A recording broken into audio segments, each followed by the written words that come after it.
రెండు సాధారణ మున్సిపల్ ఎన్నికల ప్రక్రియలో భాగంగా మంగళవారం రోజున హుస్నాబాద్ మున్సిపల్ ఎన్నికలకు సంబంధించి మున్సిపల్ పరిధిలోని మోడల్ స్కూల్ మరియు జూనియర్ కళాశాలలో పోలింగ్ మెటీరియల్ డిస్ట్రిబ్యూషన్ సెంటర్లో పోలింగ్ మెటీరియల్ను డిస్ట్రిబ్యూషన్ చేశారు. పోలింగ్ అధికారులతో పాటు పోలీసులు ఆయా పోలింగ్ కేంద్రాలకు బస్సుల ద్వారా బయలుదేరారు. 20 వార్డుల్లోని మొత్తం 40 పోలింగ్ స్టేషన్లు ఏర్పాటు చేశారు. 40 పోలింగ్ స్టేషన్లో సజావుగా ఎన్నికలు జరిగేలా ఎక్కడా ఎలాంటి సమస్య తలెత్తినా వెంటనే స్పందించేందుకు ఎగ్జా అధికారులను నియమించినట్లు తెలిపారు.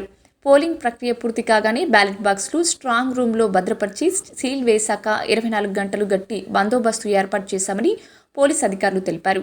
13వ తేదీన కౌంటింగ్ సంబంధించి 12వ తేదీ రోజు అన్ని ఏర్పాట్లు చేశామని అన్నారు. ఈ మున్సిపల్ ఎన్నికల్లో సజావుగా జరిగేలా మున్సిపల్ రెవెన్యూ పోలీస్ సమన్వయంతో పనిచేయాలని అధికారులకు సూచించారు. పోలింగ్ ఉదయం 7 గంటల నుండి సాయంత్రం 5 గంటల వరకు జరగనని ఎలక్షన్ అధికారులు తెలిపారు. ఓటర్లు తప్పకుండా ఓటు హక్కును వినియోగించుకోవాలని ఎలక్షన్ అధికారులు కోరారు.